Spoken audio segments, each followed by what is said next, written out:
It all starts with a whisper, a faint smell of smoke on the wind, a distant siren that you almost convince yourself is just a normal part of the day. But then, the sky begins to change.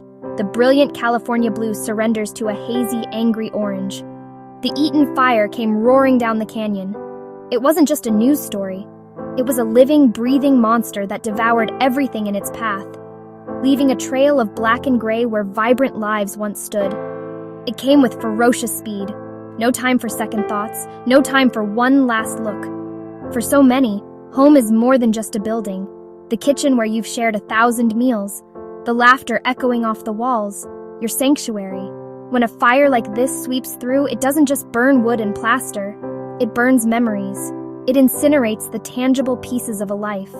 The Eaton fire was a thief in the night, stealing sacred spaces, leaving families with nothing but the clothes on their backs and the heavy weight of what was.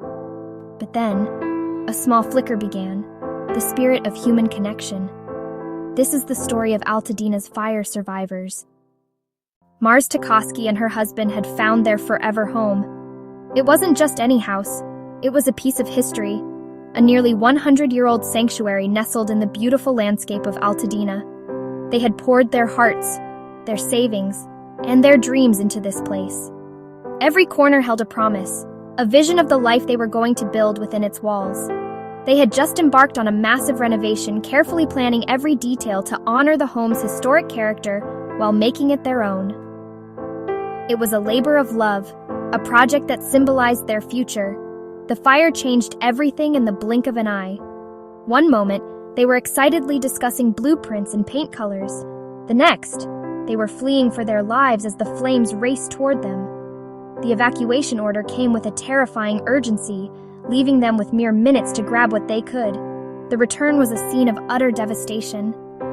Where their beautiful, historic home once stood, there was now only a blackened foundation, a chimney rising like a lonely tombstone, and a pile of twisted metal and ash. The dream was gone. The days that followed the fire were a blur of shock and disbelief. For Mars, waking up each morning brought a fresh wave of pain. Her home was gone. Making coffee in her kitchen, watching the sunset from her porch, the loss was a constant, an ache that never subsided. She found herself replaying the final moments before the evacuation, questioning every decision, wondering if she could have saved just one more thing. A photograph, a letter, a small token of her past. This is the cruel trick that grief plays on the mind. It's strange to be without a home, to have all your worldly possessions reduced to a single carload. Mars felt like a ghost, haunting the edges of a life that was no longer hers. Friends and family would ask, "What do you need?" The question itself was overwhelming. How do you answer when you need everything? You need a toothbrush, you need a place to sleep, you need your favorite mug. But more than things, the feeling of belonging, the comfort of your own space, the silent reassurance of the familiar. In the same fire-ravaged neighborhood lived Helen, a 91-year-old woman whose story is a powerful testament to the quiet strength of the human spirit.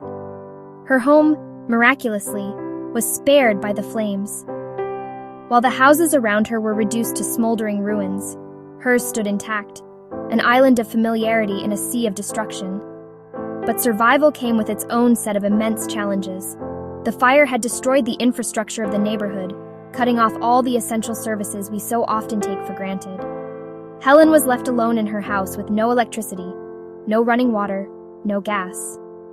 The silence was deafening, the darkness at night absolute. For a woman of her age, living under such conditions was not just an inconvenience. It was a serious threat to her well-being. The simple act of getting a glass of water or preparing a meal became a monumental task. The food in her refrigerator spoiled. The nights were cold and unnervingly dark. She was isolated, surrounded by the ghosts of her neighbors' homes, and cut off from the world. This is where the true light of humanity began to shine through the smoke.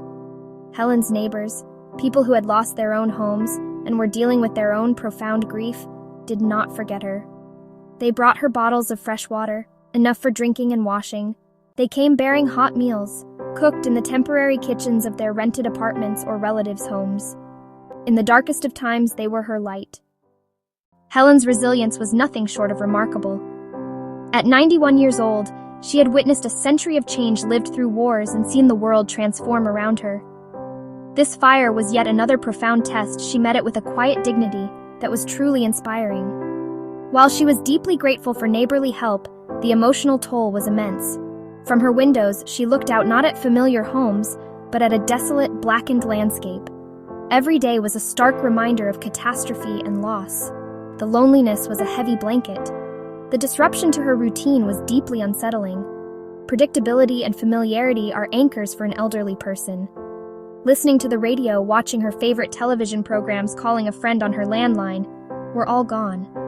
She sat in the silence of her home, and it gave her strength to endure.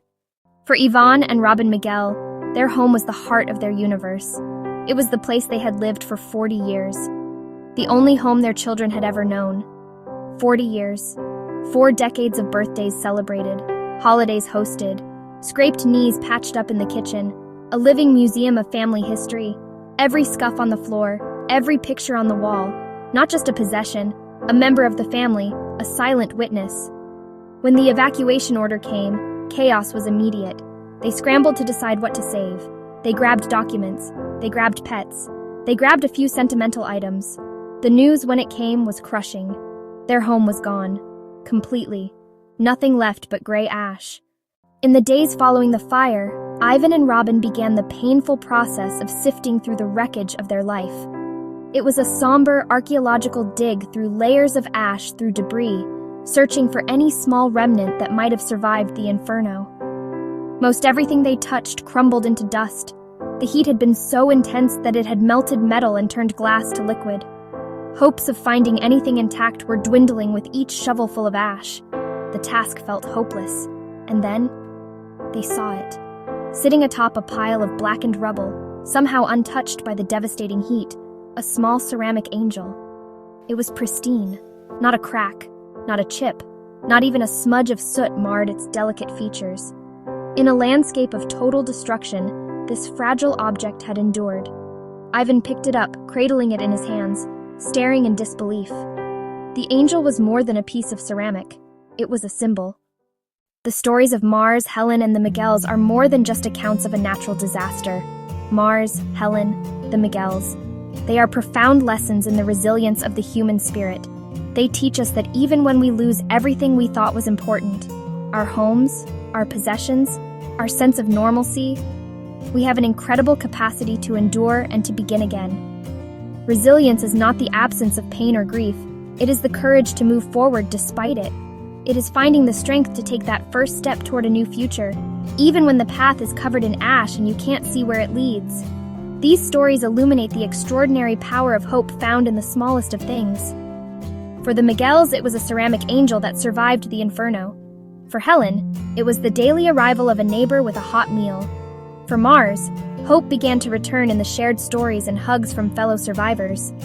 Perhaps the most powerful lesson from the ashes of Altadena is the undeniable importance of community. A house is a structure, but a home is the people who surround you. Neighbors helping neighbors, strangers becoming friends. From the ashes, a stronger, more connected community was born, proving that the human spirit is the one thing no fire can ever destroy.